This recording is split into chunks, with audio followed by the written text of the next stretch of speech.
Last time we met, we were talking about the Protestant Revolution.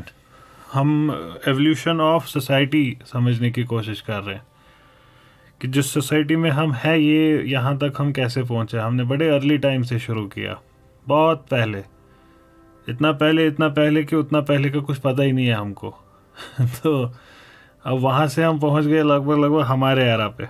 So we are going to understand today the rise of nation states, and you would realize in this discussion I'd be talking about things जो शायद आपने ना सोची हो इससे पहले, और मैं कुछ एक चीज़ों पे स्ट्रेस डालूंगा जो हम इससे लगे हाथ समझ सकते हैं, जो ज़्यादा इम्पोर्टेंट है मेरे हिसाब से. अगर आप 13वीं सदी यूरोप का पॉलिटिकल मैप देखेंगे, आप रिकग्नाइज करेंगे कि that few of the Nations of modern Europe जो आज के हैं वो बड़े कुछ ही एक उनमें से आपको दिखेंगे. And they were ruled by thousands of these feudal lords. Who are these feudal lords we have understood in our previous sessions. और जो पॉलिटिकल एंटिटीज़ इस वक्त के यूरोप की है वो नहीं है उस टाइम पे.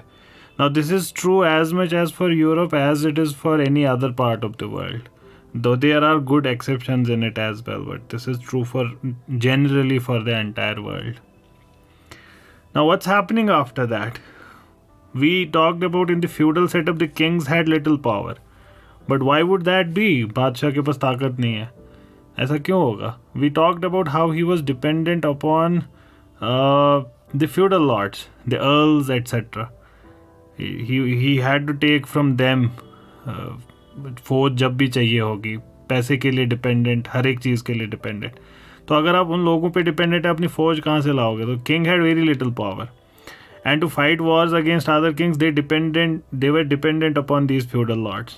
ऐसे ही another thing that's happening, the boundaries जो डिफरेंट लॉर्ड्स और between the different lords, these boundaries are also not rationally defined. They also kept on fluctuating. Now this is something I have an issue with, ये वाली line. But why do I have an issue with this one? It's not so easy to understand. इसको कुछ देर बाद देखेंगे कि why would I have problem with this. So there was nothing like common nationality जो एक which would distinguish one people from another. ऐसा कुछ था नहीं. Which would distinguish people from one state from another state. तो ये मसाइल हैं जिस वक्त की हम बात करें, 13th सेंचुरी. 12वीं सेंचुरी में होली रोमन एम्पायर बन चुका था. ये खुद को तो क्लेम करता था कि मैं यूनिवर्सल एम्पायर हूँ, इन द सेम वे जैसे कैथलिक चर्च यूनिवर्सल चर्च था. Yet it included only places like Germany and Italy. बस यही दो जगह थी इसमें. And then in these areas itself the emperor's control was limited. अब यहाँ पे भी आपको वो इम्पोर्टेंस ऑफ मैप पता चल रही होगी, बिना मैप के नहीं होती चीज़ें. इटली और जर्मनी, अगर हम इतना बोले it included mainly Italy and Germany, then you can also understand it must have included Switzerland, Austria के हिस्से भी, क्योंकि ये एक ही खिता है. इटली का जो पेनिनसुला है उसको सेपरेट करता है जर्मनी से mountain range, Swiss Alps separate करती हैं, तो बीच में स्विस एल्प्स आते हैं. खैर इन चीज़ों का इल्म बड़ा ज़रूरी है. तो यहाँ पे भी पूरा कंट्रोल नहीं है इनका. पॉलिटिकल डेवलपमेंट की जो प्रोसेस शुरू हुई थी उसकी कल्मिनेशन ये है जो हम हैं इस वक्त, our era. So the process of political development, the culmination of which we see in the present day world in the form of independent and sovereign nation states, this started in the period of Renaissance and Reformation. We have already talked about the roots of this phenomena in Renaissance and Reformation. And where were those roots? In Renaissance we saw vernacular languages का development, local languages का development. उससे पहले Latin, Greek, Hebrew. अब क्या हो रहा है? Latin, Greek, Hebrew से आगे बढ़ रहे हैं लोग. नहीं, मुझे जर्मन में बात करनी है, मुझे इंग्लिश में बात करनी है, मुझे फ्रेंच में बात करनी है. So people are using their local dialects etcetera. And what's happening elsewhere, बाकी जगहों पे क्या हो रहा है? रिफॉर्मेशन में क्या हो रहा है? रिफॉर्मेशन में हमने देखा कि चर्च, जब सेंट्रल चर्च की अथॉरिटी गई तो हमको लोकल चर्च बनाना है, इंग्लिश चर्च बन गया, जर्मन चर्च बन गया, सेपरेट चर्चेस बन रहे हैं। और हमने देखा कि एक और फिनोमेना जो अनफोल्ड हो रहा है, local kings want to assert their own kingdom, वो उसको भी असर्ट करने की कोशिश कर रहे हैं। सो all of these things are starting to happen. Now listen to this sentence as our author writes. He says, this process started with the rise of national consciousness. It was the consciousness among people inhabiting a more or less defined territory that as people they were distinct. यहाँ पे बड़ा important fundamental point है जिसको often आपके classroom में miss किया जाता है। ये जब बात कही ना, the process started with the rise of national consciousness, ये क्या कहा गया, इसकी सिग्निफिकेंस क्या है? ये this is an atom bomb just dropped here इतनी बड़ी बात है, लेकिन आप सब ने ये लाइन पढ़ के आगे निकल गए होंगे। This is what lies at the core of all debate in the modern world. Nation state ये सारा आता जाता रहेगा। ये जो ये है नेशनल कॉन्शियसनेस इमर्ज हुई, ये क्या इमर्ज हुआ, ये किसके बारे में बात हो रही है? व्हेन वी से कि national consciousness emerged among people, oftentimes what happens, modern mind is played with, उसको वर्ड दिया जाता है किसी ऐसी चीज़ का जिसको डिफाइन करना आसान नहीं होता, and he thinks he has defined it. जैसे फॉर एग्जांपल आप खुदा को रिमूव करके बोल दो कि ये गैप को रिमूव करके, बातिन को रिमूव करके बोल दो अनकॉन्शियस, सबकॉन्शियस, तो उसको लगता है कि उसने एक्सप्लेन कर दिया, लेकिन वो बात वहीं की वहीं रह गई कि ये है क्या, ये unconscious and subconscious. And then the psychologist tells you कि we do not understand it completely. How different is Ghalib when he says आते हैं gap से? So he's not very much different. And this is what oftentimes happens in our classrooms. This should amaze you. कि हमारे बच्चों को ऐसे feel कराया जाता है that they have understood it. कि उसको बोल दो कि देखो this comes from your conscious and this comes from your subconscious. But what the hell is subconscious, sir? होता क्या है ये? सोल नहीं एग्जिस्ट करती, बट अनकॉन्शियस एग्जिस्ट करता है। These are suppressed memories in your unconscious, but soul doesn't exist. तो ये चीज़ का बड़ा ध्यान रखना है हमने। तो ऐसे ही एक टर्म यहाँ पे भी ड्रॉप कर दी कि नेशनल कॉन्शियसनेस इमर्ज हुई। ये क्या इमर्ज हुआ? मतलब now all of a sudden they have 4 arms instead of 2, they have 3 legs instead of 2, 2 sir है एक के बदले, 4 आंखें हैं 2 के बदले। क्या इमर्ज हुआ नया? Is it like a pimple on your face? That new kind of pimple emerged? What is it? What is being talked about when they say national consciousness is emerged? And I want to delve on this in this session today, because this is what is there to learn in this session.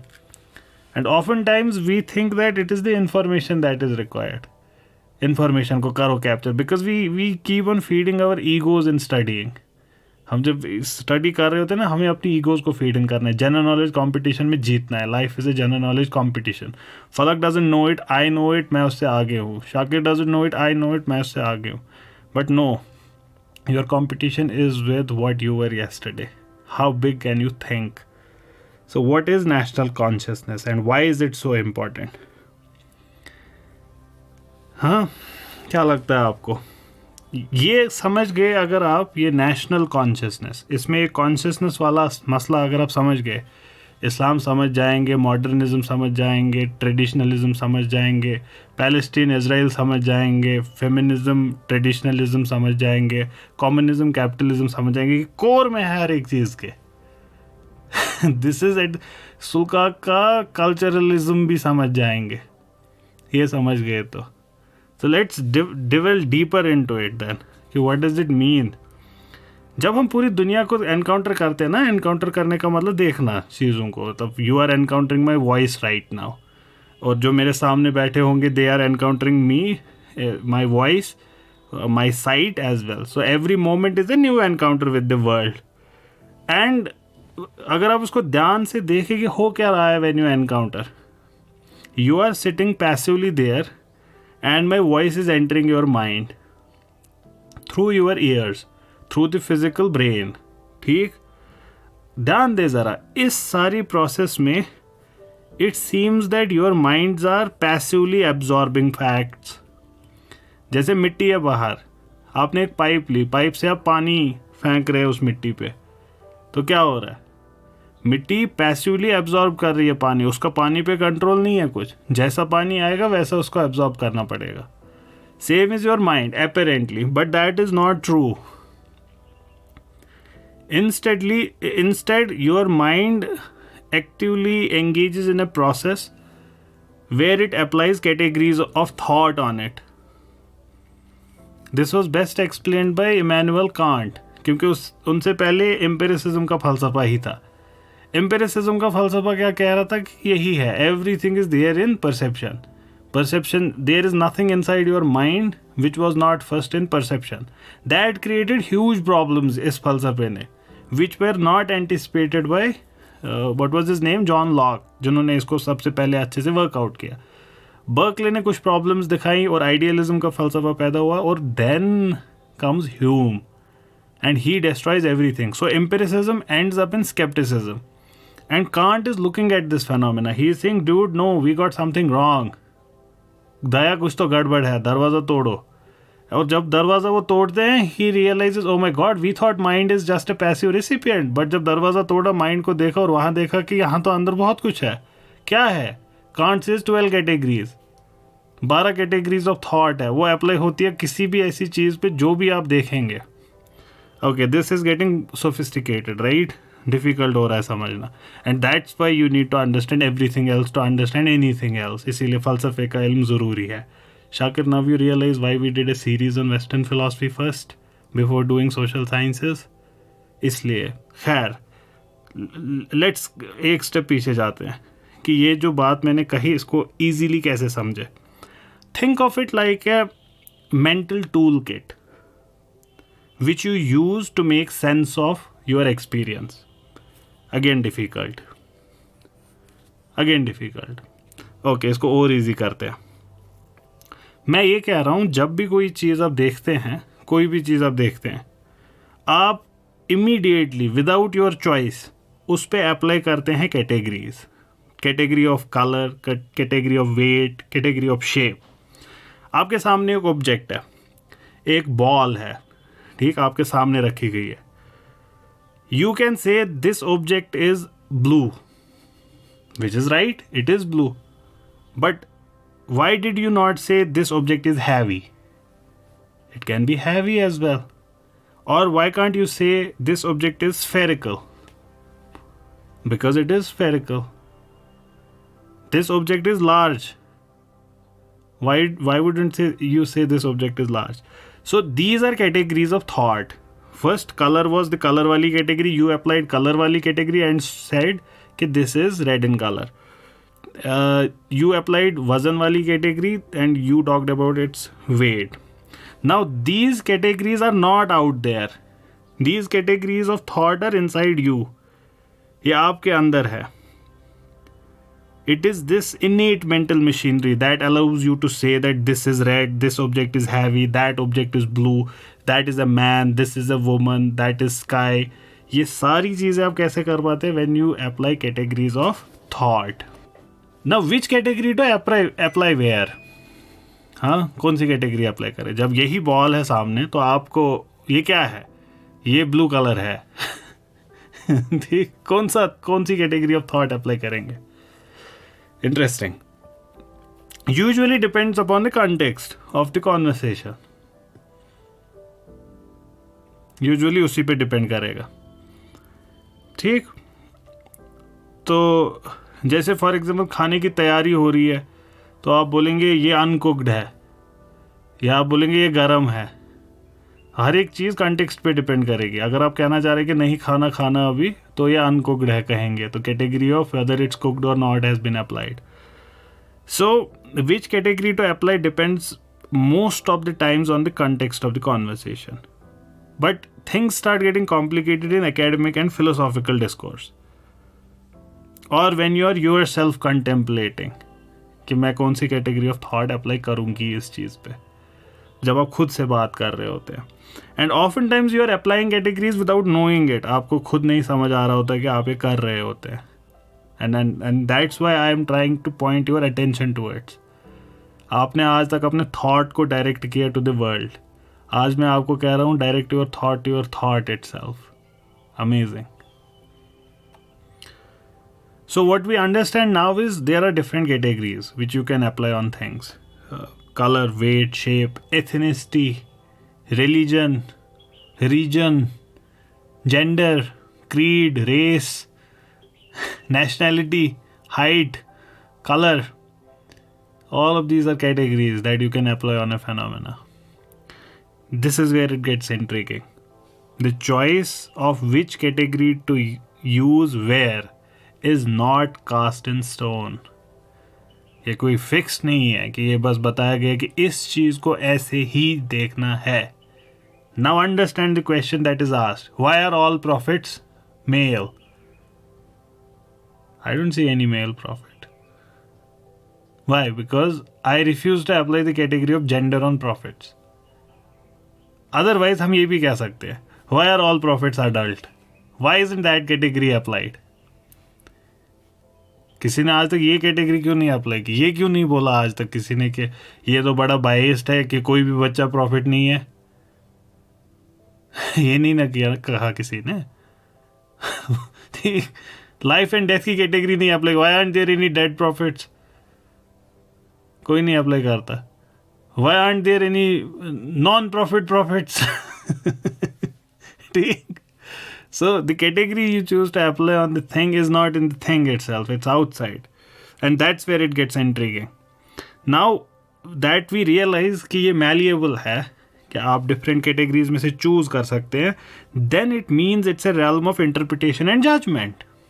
कि कौन सी category appropriate है किसी चीज़ को judge करने के लिए. Picture it like this. You have been presented with a puzzle and you have variety of tools at your disposal to solve it. Some may argue that the weight of the object is the most crucial thing to say. Some may argue its color is most important, its shape is most important.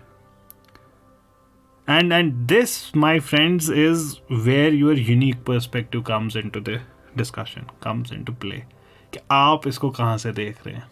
तो जैसे cricket ball है, 30th over चल रहा है, तो आप आगे सारी टीम मीटिंग चल रही है और then the ball is given to you and वो कह रहे हैं आपको क्योंकि आप एक्सपर्ट है कि just tell us कि ये बॉल कैसा है and you say कि कोकापुरा का है. So you applied the category of companies on it. लेकिन वो हंसेंगे. Dude, please tell us spin bowling होगी इससे, reverse swing होगी नहीं होगी, तो that category apply करें. Apply that category of it's soft, it's hard. ये कैटेगरीज अप्लाई होंगी यहाँ पे. So but it you can see from this discussion it largely depends upon you what category is to be applied. Now this malleability isn't merely theoretical. Scholars जो psychology के हैं और philosophy के हैं उन्होंने इसको समझने की कोशिश की है बहुत टाइम से कि ये कैटेगरीज ऑफ थॉट हम लाते कहाँ से हैं और इनको हम अप्लाई कैसे करते हैं. Consider the concept of cultural cognition. ये सोशल साइकोलॉजी पे बड़ा पढ़ा गया है कल्चरल कॉग्निशन का. डैन एम कहान और इनके जो कलीग्स हैं they have shed light on how individuals tend to align their perceptions of risk and policy with the beliefs and values of their cultural groups. इसका कहने का मतलब हुआ कि that the categories we employ in assessing information they are often influenced by our cultural background, the communities we identify with. वो करेंगी define कि आप कौन सी कैटेगरी अप्लाई करोगे, कौन सा लिटरेचर आप पढ़ रहे हैं, कौन सी मूवीज़ आप देख रहे हैं, कौन सी बातें आप सुन रहे हैं, वो डिटरमिन करेगा. इनकी रिसर्च दिखाती है कि individuals tend to align their perceptions of risk and policy with the beliefs and values of their cultural groups. जिस कल्चरल ग्रुप को वो बिलोंग करते हैं, ये इम्प्लाई करता है कि हमारे कल्चरल बैकग्राउंड्स वो सिग्निफिकेंटली इन्फ्लुएंस करते हैं कौन सी कैटेगरी हम अप्लाई करेंगे. इसीलिए you see lot of this turmoil हमारे दो जनरेशन्स के बीच.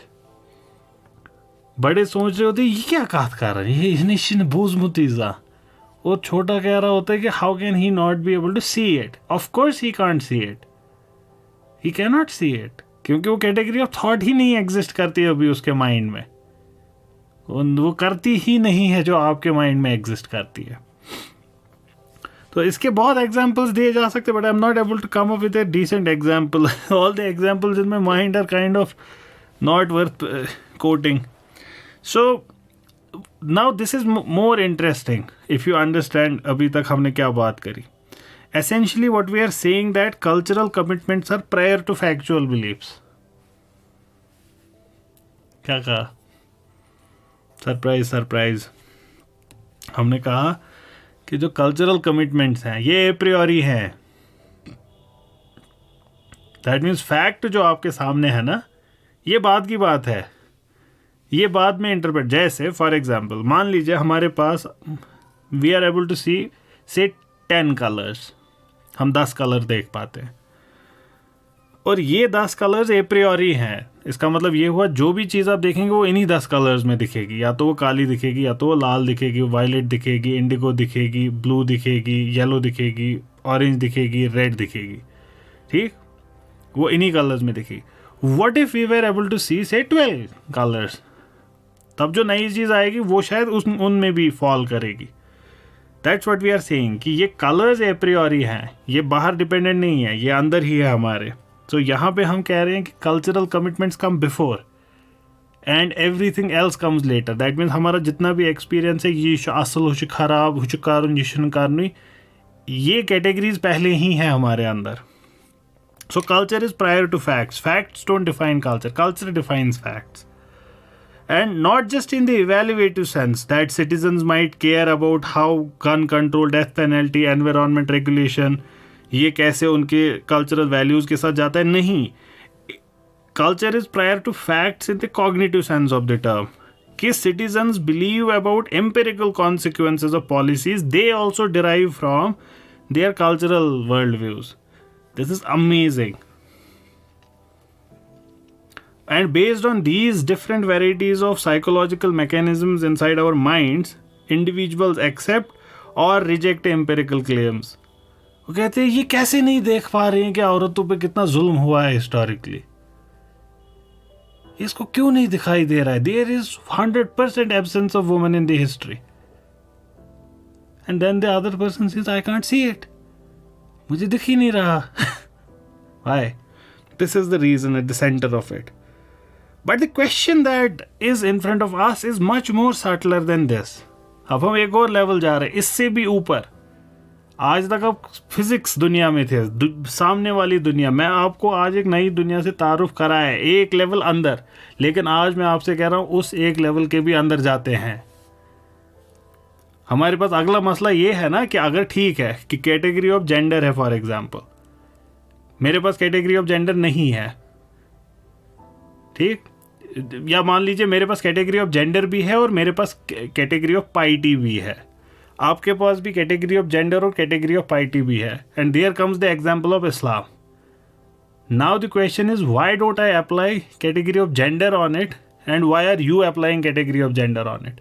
Why am I applying category of piety on it, why are you applying. That means we are gone into meta of Meta physics.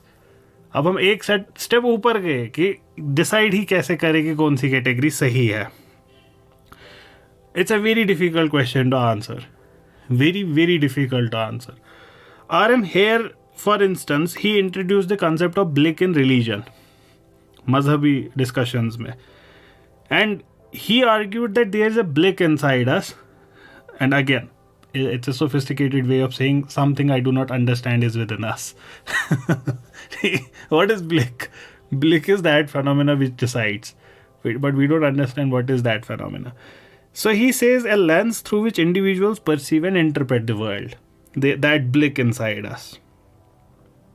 And it is shaped by your personal beliefs, your personal biases, and it is evident in the matters of religion, because R.M. Hare is talking in the context of religion here.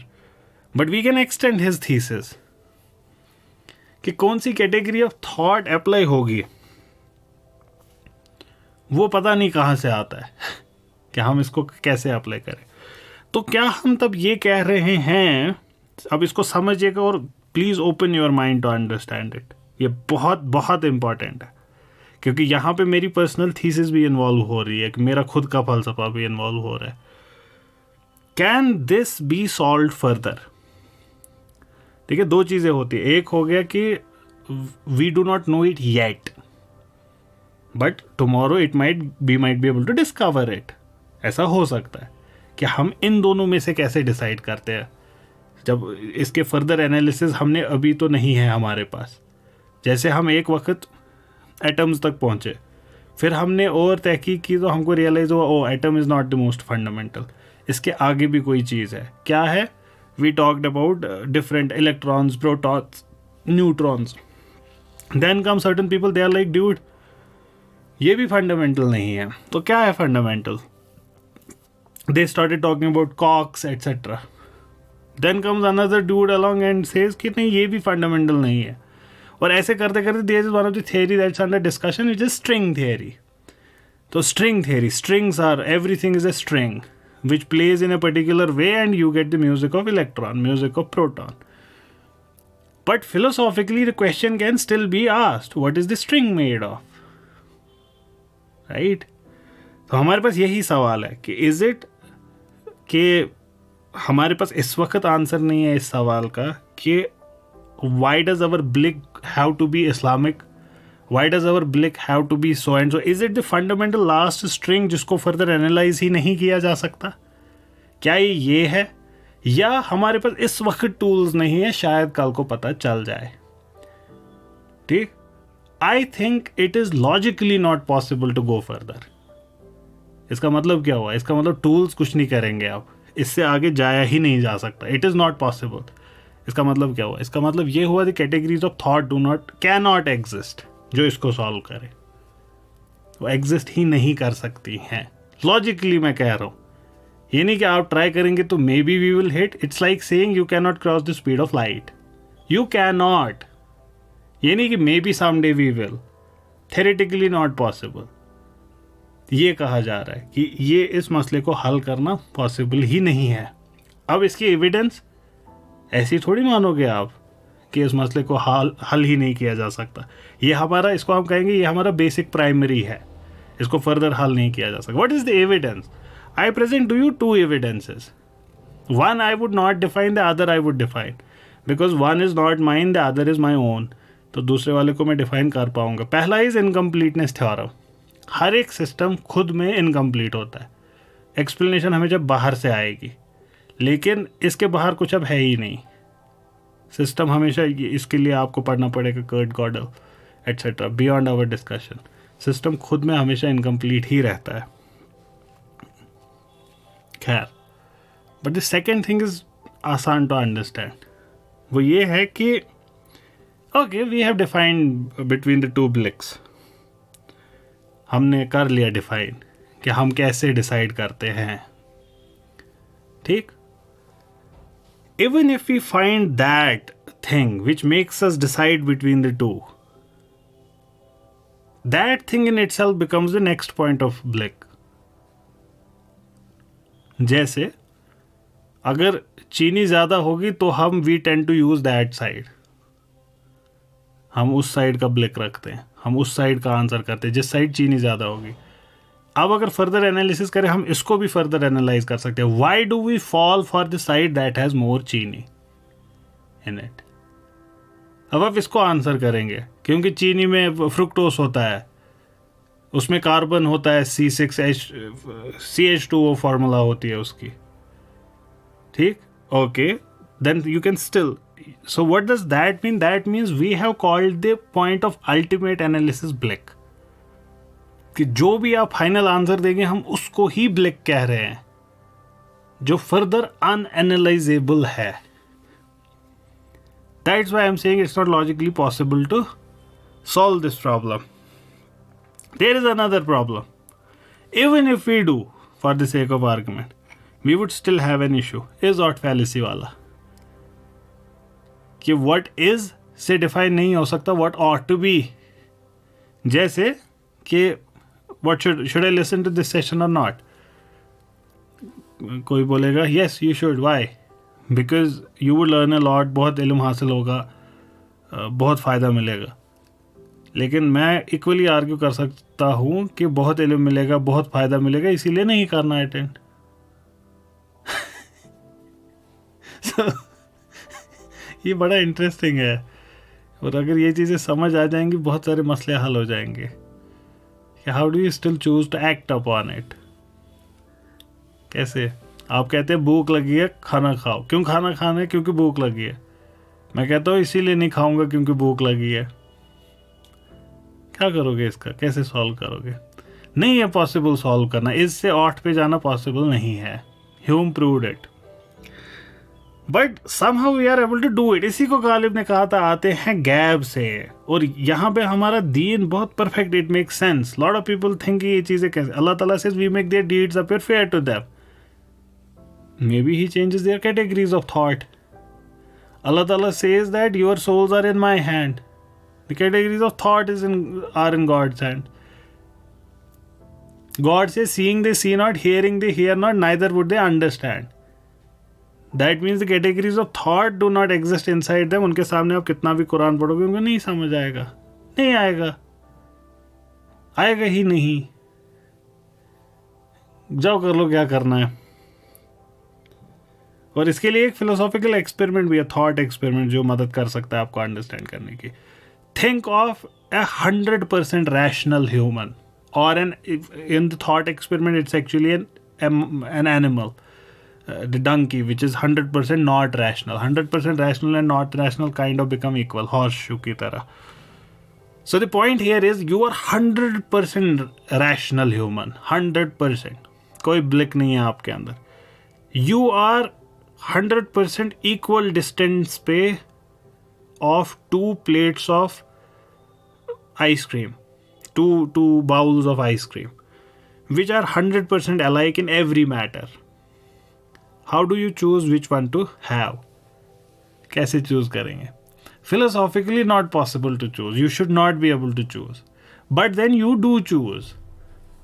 So there must have been something that was different. लेकिन हमारे thought experiment की ये क्या थी underlying basis कि there is nothing different. So philosophers argued the donkey which is standing away from 2 same haystacks would die deciding. वो कर ही नहीं पाएगा decide. But we do decide. Every time something happens in our life, we do decide. So where is it coming from? I personally believe this is entirely Allah Taala के हाथ में कि finally होगा क्या. And that's where does that variable of God fit in. If an aeroplane's engine fails, it always falls. If something happens, something always happens. There is determinism in entire world. कोई भी चीज़ नहीं दिखती जो deterministic नहीं है. So where does God fall in all of this? This is one place where you can see that his place is 100%. कोई मसला ही नहीं है if we place God here. कि यहाँ पे तो ज़रा बताओ क्या मसला है अगर गॉड को प्लेस कर, क्योंकि हम इसको हल ही नहीं कर पा रहे कि ये हम कैसे फाइनली कर पाते हैं डिसाइड कि हम कौन सी चीज़ करेंगे. And now allow me to illustrate this point that we have discussed in historical context. Consider the concept of nationhood now. So what is being said कि national consciousness emerge हुई. What does it mean to say national consciousness emerge हुई? It might seem to you age-old self-evident category of thought कि मैं कश्मीरी हूँ, वो पंजाबी है, वो मद्रासी है, वो सिंधी है, बलूची है, अफगानी है. ये आपके लिए बड़ा easy है. But in reality, consciousness of nations as distinct entities, they emerge very late in human history. So the idea of identifying with a nation state, with its own language, with its own culture, with its own shared history is a relatively recent phenomena in the grand tapestry of human thought. ये नहीं था हमेशा से. ये नहीं था हमेशा से. अब देखिए इन चीज़ों का कितना बहुत असर रखती है बातों पे. मुसलमानों ने हिंदुस्तान पे हमला किया या तुर्कों ने? बताए ज़रा. कौन सी कैटेगरी ऑफ थॉट अप्लाई करें? या अरबों ने या मंगोलों ने? कौन सी कैटेगरी ऑफ थॉट अप्लाई करें? रेस का नहीं करे, ये वाला करे इस पे कि मर्दों ने हिंदुस्तान पे हमला किया. All of a sudden the enemies are not Muslims, then it's man. या ये वाली कैटेगरी क्यों ना अप्लाई करें? Adults attacked. एडल्ट्स ने अटैक किया. ये वाली कैटेगरी क्यों ना अप्लाई करें? See it's very interesting. Nation का concept is very late. Nation का कंसेप्ट ऐसे ही बड़ा लेट है. Similarly the category of gender, not too long ago हमारी सोसाइटी को हम जेंडर प्रिज्म से नहीं देखते थे. And that's where there were no male head of states. It's now that we say that there have always been male head of states. We never thought like that in past. Or there are only male prophets. We never thought it like that.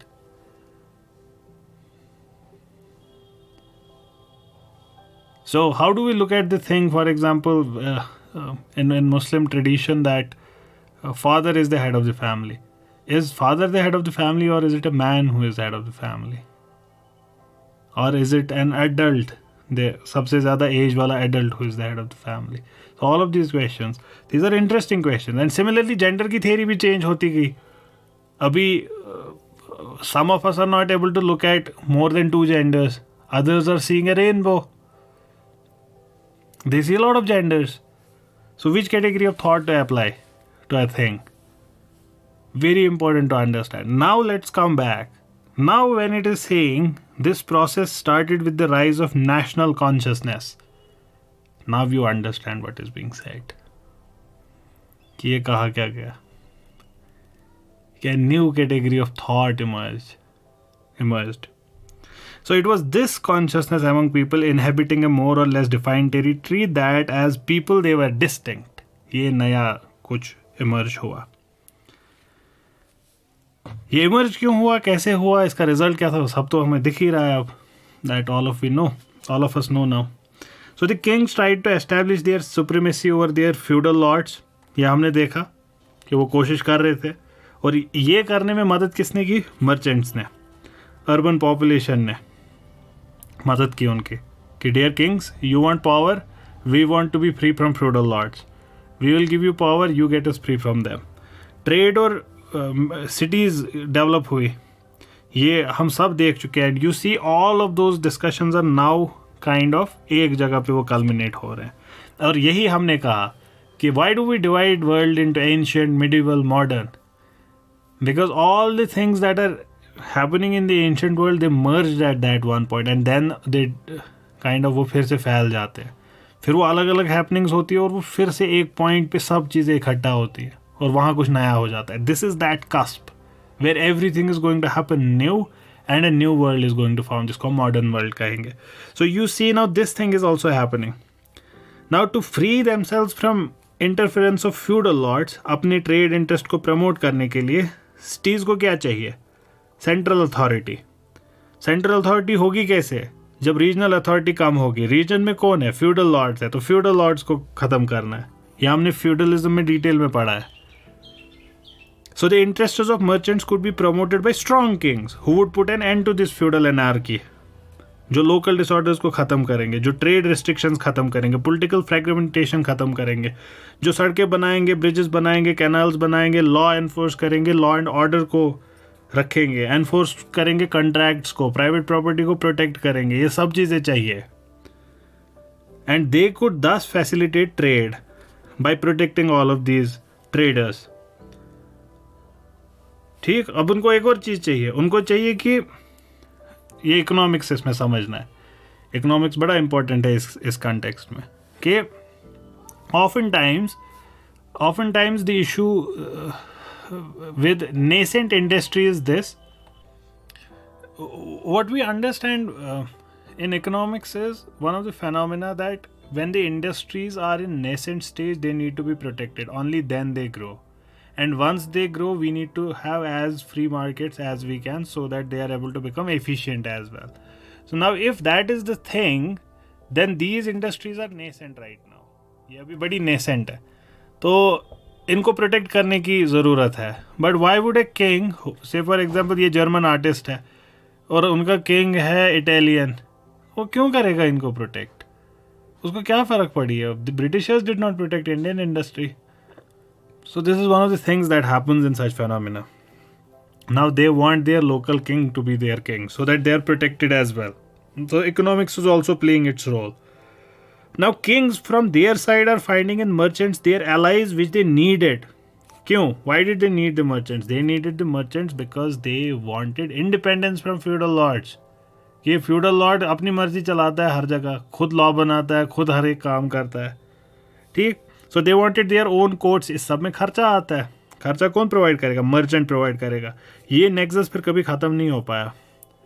दौलत और बादशाह, polity and economy, ये फिर हमेशा एक साथ चली है. So lot of people argue that it is the industrialists who run the world. वही वॉर्स डिसाइड करते हैं किस फेवर में जाएंगे, कहाँ जाएंगे, the industrialists. So here are the roots of that argument. And now there is one more phenomena that is taking place. Now this is taking place in the realm of sciences. उसने भी अपना कर दिया ना कि ये अब cake cut रहा है, सब में बट रहा है, तो मैं भी थोड़ा सा कर लेता हूँ पार्टिसिपेट. फिर बाद में किताबें पढ़ने वाले देखेंगे मेरा कोई रोल ही नहीं था, तो आ गया जनाब साइंस भी बीच में. साइंस ने क्या किया? साइंस ने तरक्की की केमिस्ट्री में इस वक्त, और हमारे सामने पेश किया, उसको कहते हैं gun powder.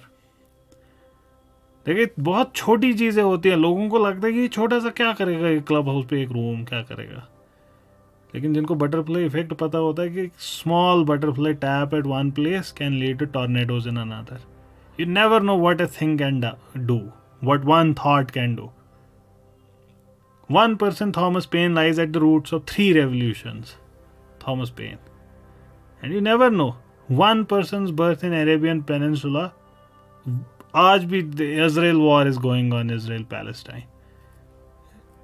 So, how one small thing can change the course of history, you never know. So always be optimistic about things that you are doing. Don't think that you are worthless. You have a lot of worth. And then this world wants to make you believe that you are worthless. You are not. Your worth is entirely in your hands. God has given you worth. He says that I have created you. You are the creation of God. And He says that He has breathed into His spirit. So there is a spark of divinity inside each one of us. So stop underestimating yourself and start doing things. And be optimistic, kind, polite. Hope for the sky, and inshallah you would learn to fly someday. So gunpowder is created at this time. Now what does that do? करेगा क्या बादशाह इसका दूसरे का? they are in a stalemate. दोनों के पास equal take है, equal ताकत है, हर एक चीज़ है. कोई इनिशियल डिफरेंस अब ज़रूरी है. हमने अभी भी बात की, हे स्टेक्स के ऑपोजिट एक गधा है, वो नहीं डिसाइड कर पाएगा. यहाँ पे भी वैसा ही, हर मामले में सेम है. But then one of them gets gunpowder. ये क्यों है इतना बड़ा मसला gunpowder? Look at it from the eyes of feudal lords. Feudal lords की strength क्या है? Castle. उनका castle उनकी strength है.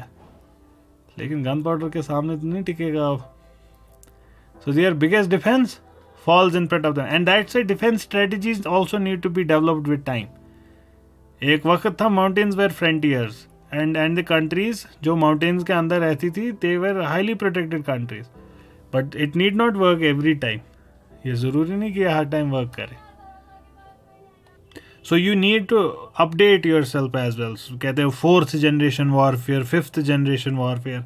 Anyone who gets an edge, you never know what can be the new frontier of warfare. तो यहाँ पे gunpowder played a very huge role. What else played a role? We talked about national languages. अब national language में अपनी language में बात करें माशूक से तो क्या मज़ा ही आता है, ठीक. सो देयर इज़ वो ना जो फीलिंग्स को आप ऐसे बयान नहीं कर सकते, ऐसे बयान कर पाते हैं, ये अपनी लैंग्वेज में यही फ़ायदा होता है. So this led to emergence of strong national states by strengthening national consciousness further. इस कैटेगरी ऑफ थॉट को फर्दर स्ट्रेंथन करना. The process of central expansion, which started with the discovery of new sea routes as well, new lands, it was also connected with these developments. ये जो nation states का development था, which started in this period, it brought an end to the political system of Middle Ages. And this is where we say कि modern world is emerging. Modern world is emerging. Middle Ages, decentralization of power. यहाँ पे अब क्या हो रहा है? यहाँ पे centralize हो रहा है power. लेकिन what are you missing in this? अभी इस पूरे सामग्री में 2 चम्मच डेमोक्रेसी के नहीं डले हैं, कहीं पे भी नहीं डले. आपको दिख रहा है कहीं पे? डेमोक्रेसी के 2 चम्मच नहीं डाले हैं। ये हुआ है, सेपरेशन ऑफ चर्च हुआ है थोड़ा बहुत, रोमन कैथलिक चला गया है, फ्यूडलिज्म गया है, लेकिन अभी डेमोक्रेसी नहीं है। तो what does that mean then? इसका मतलब क्या हुआ?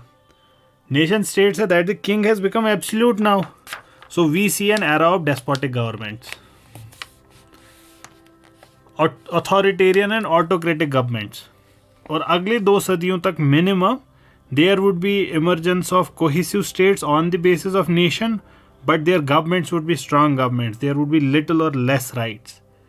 फिर राइट्स वाला रेवोल्यूशन होगा, फ्रेंच रेवोल्यूशन होगा। फिर आप ये राइट्स को देखेंगे डिवॉल्व होते हुए, लोगों के पास आते हुए। So these states are emerging on the basis of nationalism, strong governments are forming. But this would necessitate new struggle against this absolutism of rulers, the growth of political democracy.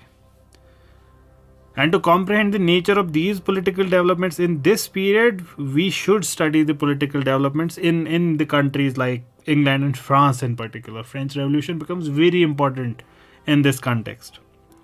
And we must remember इस पूरे discussion में कि ये जो process है of formation of nation states, it took a very long time and there is still a hurdle the Muslim world in it which is not able to apply this category of thought yet on its people. Am I a Sindhi और am I a Muslim, जिसको कहते हैं आप pan Islamism का concept, कि am I a Palestinian fighting, am I an Arab fighting और am I a Muslim fighting, which category of thought to apply? So this is where it becomes very interesting in understanding overall global phenomena of our world. So this took a long time to complete, and some European nations would become independent only in 20th century. There is one more phenomena that is unfolding simultaneously. And what is that? That is the age of explorations. Vasco da Gama, Magellan, Christopher Columbus. अब ये निकलेंगे घूमने के लिए। मैं निकला गड्डी लेके, शिप लेके, रास्ते पे उस सड़क पे एक मोड़ आया, मैं अमेरिका में अपनी शिप छोड़ आया। उसको इंशाल्लाह अगले सेशन में देखेंगे।